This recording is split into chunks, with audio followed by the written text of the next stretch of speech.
This is just a very short video to show you how to change the daytime running lights that sit down here in the bumper on a Nissan E-NV electric van.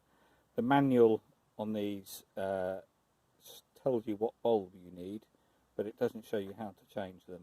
I think it says you've got to go to a Nissan workshop. So it's a very easy job. The bulb you need is a PS19W. It's a 19 watt bulb with a base. I have taken the light out here just because I didn't know myself, but you actually don't need to take the light out, but this is very handy to do this video so you can see exactly what the light is. The light is mounted inside the bumper like this, and the bulb, you've obviously got a wiring connector on there. You just take the wiring connector off, squeeze the edges, and there is your bulb.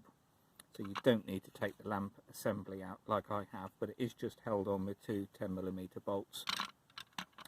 But to get to it, all you do is remove the lower part of the inner wheel arch liner. There are 3 screws underneath here and 1 plastic trim clip back there that you pull out. And once you've got those removed, that's enough of a gap to get your hand in there and take off that connector, squeeze that, remove the bulb, and then put it all back together. So it is a simple job. Certainly doesn't need to go into Nissan, and the only tools you need is a Type 2 Phillips screwdriver to undo those 3 nuts, and a little flat blade screwdriver, or indeed just your fingernail to remove that 1 trim panel fixing.